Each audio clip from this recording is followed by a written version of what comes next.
firstly, we learned this week that Prince Harry, when he was over for the Invictus Games ceremony, he didn't want to stay in a royal residence that was offered to him by the King because he didn't feel he had enough protection there.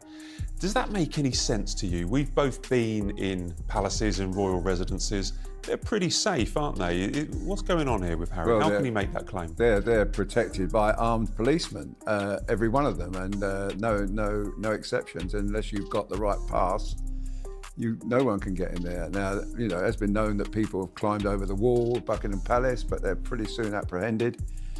Recently, there was someone who turned up with a crossbow at Windsor Castle, but he was quickly arrested. So, no, I think that was a poor excuse. I think he wanted to stay in a hotel, and he was determined to do that. And don't forget, he travels with a small retinue of bodyguards as well.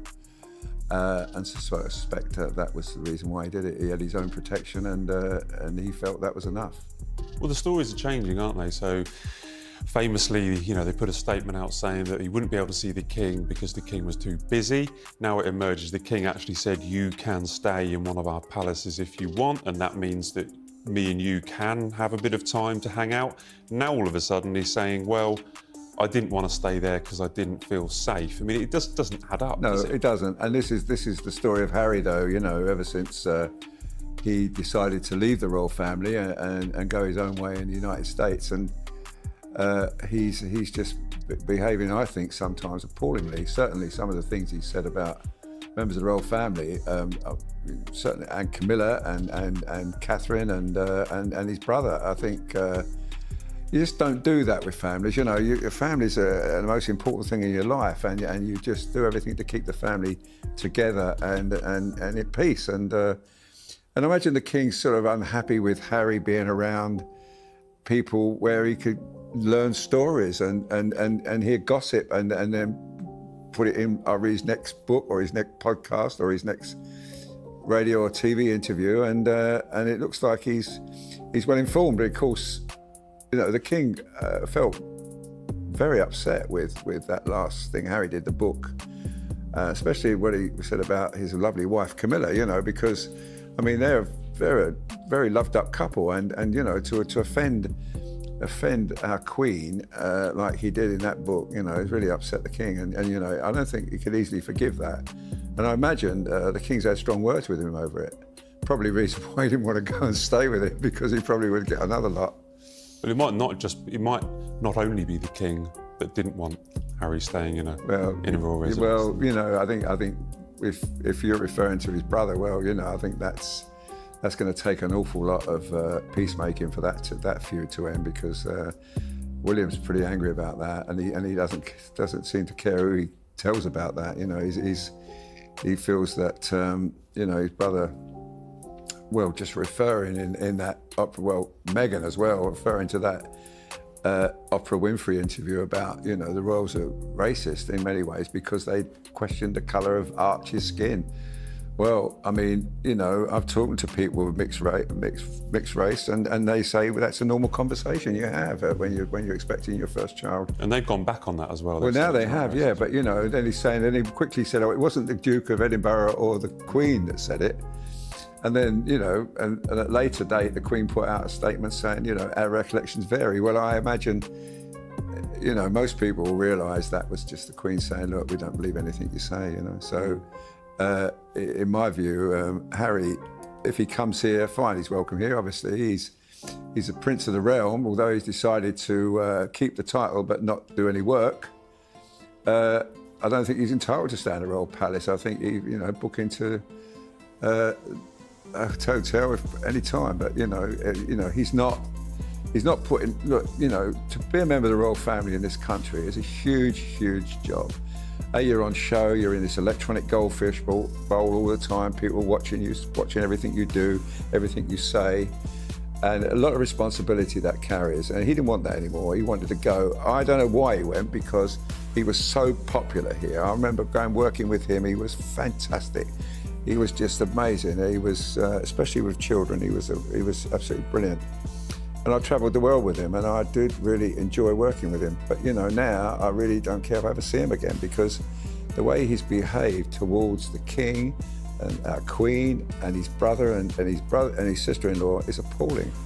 And I just feel that it's about time he realised that. And you know, he can't come and stay in palaces. You know, he was, though the king still loves him, and he would love him to come back and work for the family, but not as long as he's not going to write stories about it. And I think while that situation's still ongoing, I think that there's nothing's going to change. Well, what my understanding is that Harry didn't want to stay in the palace, or this royal residence that was offered, because it was in a visible location with public entrance and exit points with no police protection. Now, I can tell you that he actually stayed when he was over here at the Coworth Park Hotel, which we know, the Coworth Park Hotel, which is a short drive from Windsor Castle. It's just off Crown Estates land, it's just off Windsor Great Park, but it's where Harry and William stayed the night before Harry's wedding to Meghan. I mean, it's something that they know, but it's a 5-star hotel. It's palatial. It's a really nice place. You know, I can't afford to stay there. I think it's like £500-600 a night or something like that. But that's where he stayed, as opposed to a royal residence. I mean, is that, we're not security experts. Does that make sense to you that you turned down a palace? It seems a lame excuse, personally. I mean, you know. What really happened at Meghan and Harry's wedding? According to royal insider Arthur Edwards, it wasn't a fairy tale, was a disaster dressed in designer gowns. Guests fainting, press blacklisted, and a royal coldness so sharp even Camilla was caught off guard. This wasn't just a wedding, it was a warning. Don't blink, this gets ugly. Royal palaces are fortresses. You know, everything's protected. I mean, Balmoral, I mean, it's just so protected, and they're so proud of that. The Metropolitan Police, you know, that what they do, and you know, from when the King goes up to Balmoral, the Metropolitan Police go up there with him. I mean, you know, they do long duties up there. So, no, it's a fact that they are safe. He just preferred the hotel, in my view. Don't go anywhere, because we have plenty more coming up in the rest of the show. I thought to myself, you know, this is all showbiz rubbish. The whole thing was just stage managed to suit them. Me and you have been working together for like 4 or 5 years, but you're celebrating a bit of an anniversary this year, aren't you? Well, I've done 50 years on the paper. It's your golden anniversary. Well, you could call it that. I like to think it's long service. I'm quite proud of that fact, actually, because you know, I've been working for Mr. Murdoch for all these years, and you know, he's a good employer, and he's always been very fair with me, and I feel this is a great paper, you know, and we're pretty quick with the news. We're pretty quick with the royal news. I mean, and great exclusives. Thanks a lot to you, Matt. I mean, you've been doing brilliantly since you've joined the royal reporting team, and it's been enjoyable, but I think we're going to not do too much in the near future with this. Well, exactly. So election, the King. You must have seen many prime ministers and stuff with the Queen back in, you know, when she was around. But so Sunak has called an election. July the 4th, we finally know, but he had to go to speak to the King to tell him that he was to dissolve Parliament at some stage, and that he was going to hold a general election. This a big moment for the King? Do you think this is his first general election as monarch? He's going to have lots of constitutional roles. He's going to take up a lot of his time and attention. It is, but you know, I mean, he said farewell to Liz Truss. He's could probably say farewell to Mr. Sunak, and probably welcome a new Prime Minister, and all in 2 years. I mean, that's pretty impressive. But the thing is, with a general election, you know, everything of importance that would sort of outshine reporting on the election gets cancelled, and I imagine the King was pretty cross about that, because you know, he's just come back from a long illness. I mean, we didn't see him for months, and he's been really putting a big shift in. You know, I mean, he's working every day this week, and because of now the election, you know, a lot of it's going to be cancelled. I hope some of the big events go ahead. I hope that, you know, we get to Normandy with him and Trooping the Colour. You know, the big events in London, his official birthday. But you know, the election is important, and it will and should supersede everything. It's a big moment for the country. In a democracy, it is the most important thing that we can change the government anytime we feel it they're not doing the job for us, and the king will accept that. You know, he knows that's part of his duty. That you know, he's head of state, but the prime minister is the elected head of the government, and that's more important. So, you know, we'll probably be kicking our heels for a bit, but you know, imagine when the election's over, we'll be run off our feet with every single day. But he is, you know, the king is very interested in the running of the country. I imagine every day they have their weekly meeting with the prime minister. Now they're all it's probably private and no one ever knows what's said. But imagine having worked with Prince Charles, and for over 40 years, he's very interested in. I think he's very much a socialist in my view. You know, he's very interested in the benefit. You know, helping the less well off, and you know, lots of these things he's done over mostly unheralded and you would unheard of. You know, and he would make sure that he gets his points of view to the prime minister. Now, be a stupid prime minister in my view didn't listen to him, because he's a very wise man and very much a visionary. I can remember, you know, him talking about organic food, and people called him a crank, and now you can't move in supermarkets for organic food. I can remember him talking about poor architecture, and the architects condemned him. But go and look at Paternoster Square now. After it's beautiful, and also the king is not frightened to speak out. He does his research. He gets his facts in order, and he says it, and he's not frightened of the criticism. And he's an amazing man, but he's going to be doing like most of us, just watching party political broadcasts on the television. But you know, having said that, it's only for 6 weeks, and that's not a lifetime, and it'll be back to normal soon.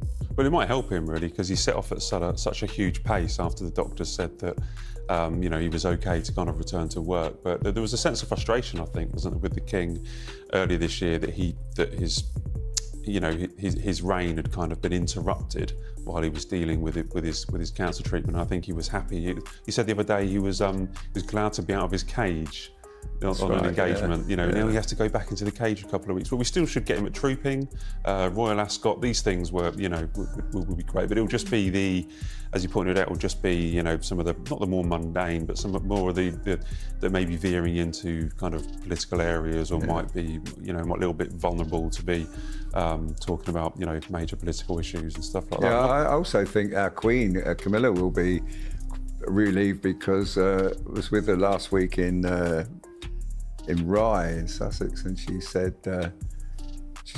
you know, she asked me how I was, and I said, fine, ma'am. I said, you know, I'm pleased that the King's getting well. She said, yes, she said, if only he'd do what he was told, you know. So, you know, really, she probably, you know, wants him to slow down a wee bit. No, he's, you know, I saw him this week at the Chelsea Flower Show, and he looked amazingly well, you know. So and in fact, he's raring to go, but I should imagine he's still got to take it easy. You know, he's got to pace himself. I've got me telling him to pace himself. Stay tuned. There's loads more to come in the rest of the show. Done some really lovely royal weddings. I did both King Charles's weddings. I did William's wedding. I did Andrew's wedding. I did Sophie and Edward. You know, I mean, they were lovely occasions, but that day I couldn't get out of Windsor quick enough. These 6 weeks, as I say, where the royals will have to slow down, sadly, and not do as many engagements. It's probably not the right time, even if there is a right time, for the Princess of Wales to, you know, to come back. She's still at home. There's been loads more.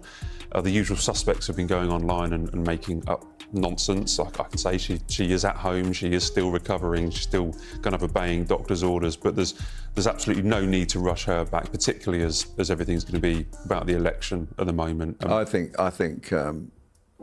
she'll come back when the doctors say so, and the 6 weeks will probably be a welcome relief to her, that she's no pressure. Arthur Edwards didn't hold back. He revealed that what happened behind the scenes at Meghan and Harry's wedding was cold, calculated, and strangely distant. The British press completely iced out. But somehow, Oprah, who had only met them once, got a front row seat. Same with the Clooneys. Royal cousins, nowhere to be seen. If you've ever been ghosted by someone you thought was family, you'll understand exactly how the palace felt. Meghan Markle, not to be confused with Meghan Sussex, made it clear. The Hollywood crowd was in, the Windsors were out. And let's be real, who chooses Oprah over grandma? That's not a wedding guest list. That's a PR strategy. Even Charles looked like a guest at his own son's event. But hey, what do we... No, maybe that's how you build an empire, if having 0 friends at your wedding counts as one. Set up a task force to kind of look into ways to kind of get businesses involved to kind of really help and use the science to kind of help children ages between 0 and 5.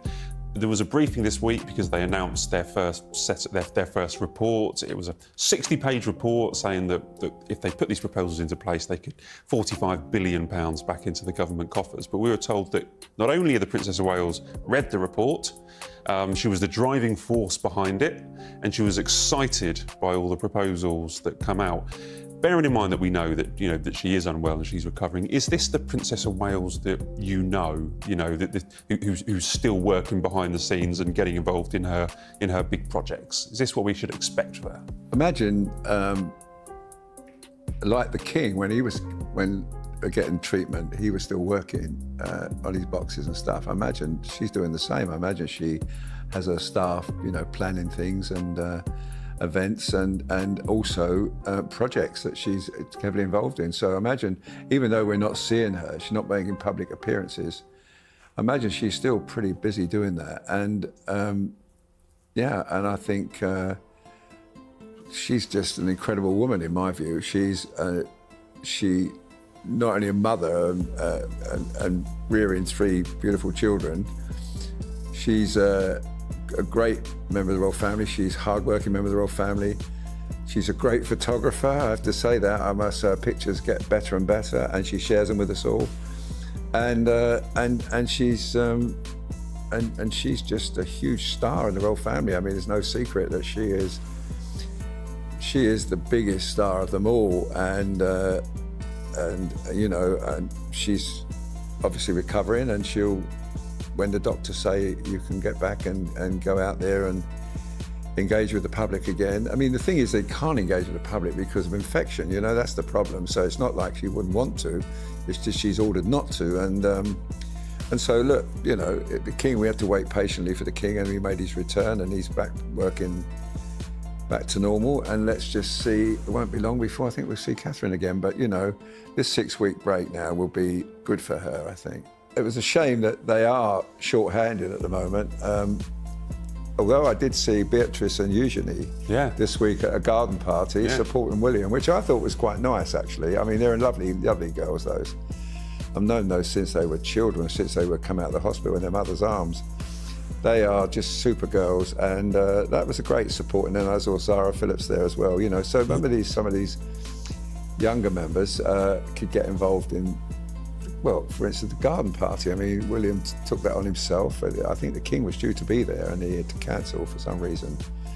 And their girls came along and we don't think they're important, but they are. I mean, they are granddaughters of the late Queen, and they are nieces of the King, and they have a role to fulfil, maybe not in the front line, maybe not, out there, but, supporting members of the royal family, like the garden parties, and they'll be at Ascot. I'm sure they're sorting their dresses out for it at the very moment, and they'll be there for that. And, and they are nice. They're really hardworking, very caring girls. I mean, Eugenie, she's an amazing lady. I mean, can't say she did me a personal favour once with help she did. She gave me. I mean, she is a lovely person. So that was interesting. And of course, William. I mean, William is just taken on a massive amount. Without Catherine. But he's, as always, he's he'd probably be a little relieved that he's had a little break now. So as you say, William invited the other members of the royal Yeah. family. So he invited Beatrice, Eugenie, Mike and Zara Tyndall, and Peter Phillips to the garden party. And as you were saying there, it's just really nice to actually remember them again. Do you know And what I mean? also, they're family. They're his cousins. You know, they're all his cousins. They're all cousins. They're all family.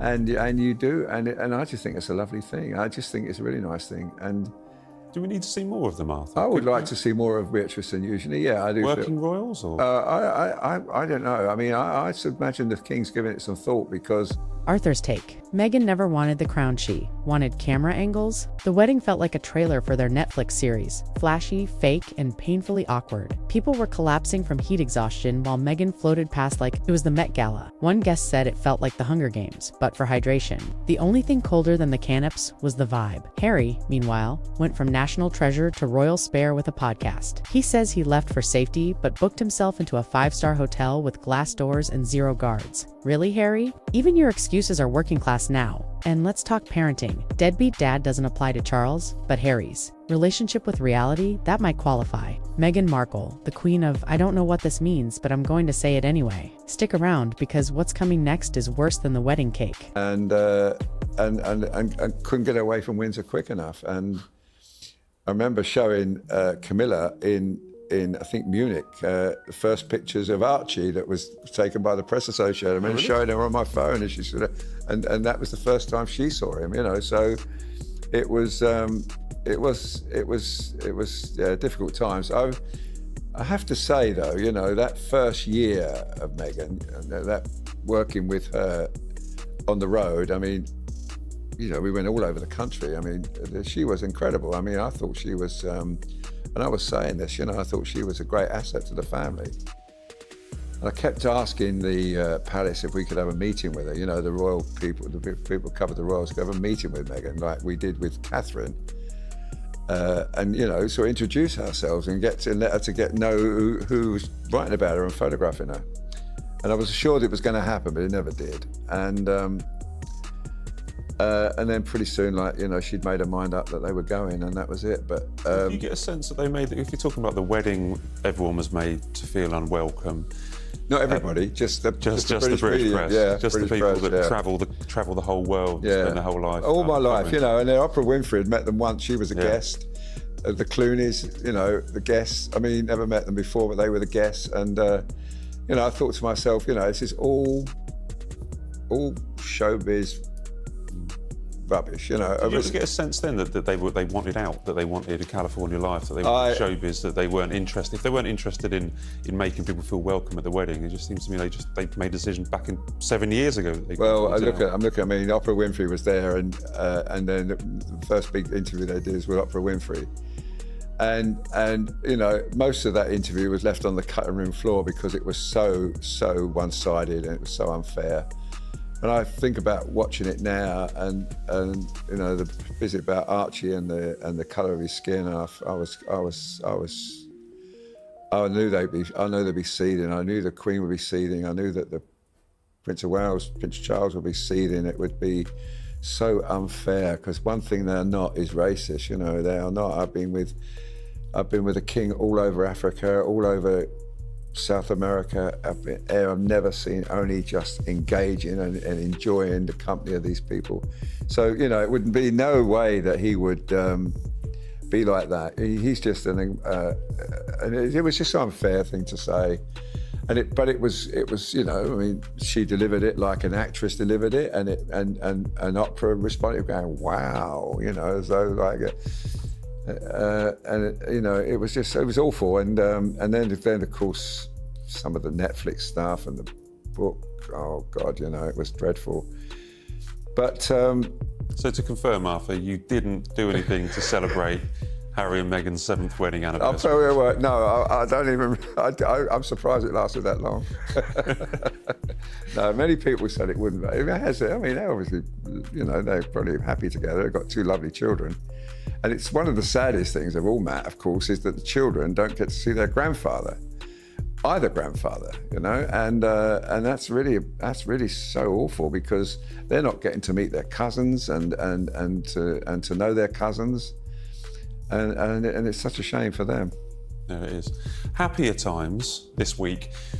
Buckingham Palace garden parties, Chelsea flower show as well. Can you give us just a flavour? You've done lots of them. We talked about 50 years, your golden anniversary, but you've done a lot of this. Can you just give a flavour of what it's like? And many people haven't attended the Buckingham Palace garden party. Yeah. I mean, they're the highlight in the calendar for many people. If you get a ticket and you get to go there, but what is it like at a garden party or Chelsea flower show when you're with the King, the Queen, Prince and Princess of Wales, etc.? Well, I've been to several garden parties with my wife, and they are amazing. I mean, first and foremost, everybody's beautifully dressed. I mean, the women spend millions of pounds on clothes. They look lovely. And then, of course, the royals come out, and then there's a big lineup. And people think that lineup is exclusive, but it isn't. If you've been invited, you can join that lineup, and you get to meet the King and Queen, King or the Queen. One does either side.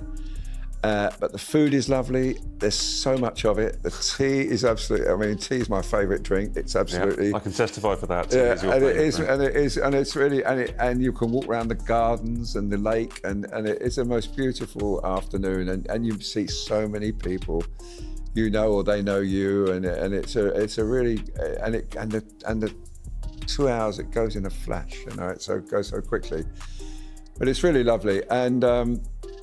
I've been to the Chelsea Flower Show every year for the last 30 years, it must be. And every year, where the Queen used to go, the Queen was the patron of the Royal Horticultural Society. And the big thing is the route she takes through the gardens. Everybody desperately wants the Queen to come through the garden. And we had a very, very famous gardener called Peter Seabrook. Unfortunately, he's no longer with us, but one year he asked me to go and do some pictures for him, and I said, are the royals coming past your stand? We had a wonderful stand there, it's called Sunflower Street. He said, they never come here, never come to the sun stand. I said, well, why is that? He said, oh no, they just don't. So I was there, and I saw Prince Charles walking by about 2 rows back. So I went over to said, Prince Charles, would you come and look at our garden, please? And he said, okay.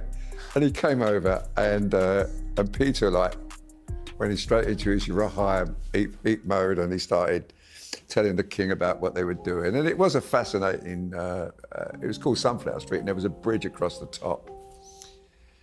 And I think he won a gold medal for it that year, Peter. And next day we ran a big page of pictures of the King with Peter.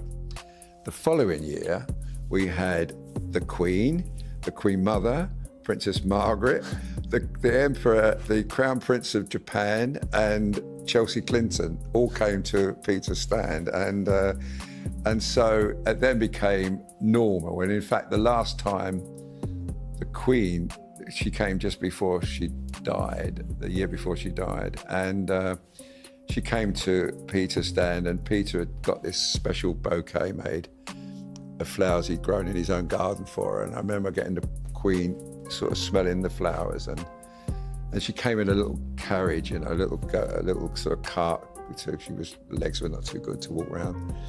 So it was, but this year I went, and the King and Queen were there, and of course they go separate routes.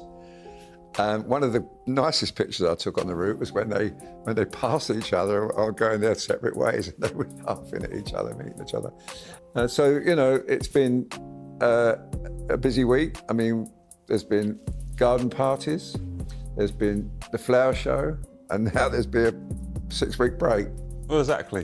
Well, listen, I think we've covered everything for the week. As I say, we do have 6 or 7 weeks, but we will still be covering every single royal job that happens, every kind of royal story. Absolutely. Yeah.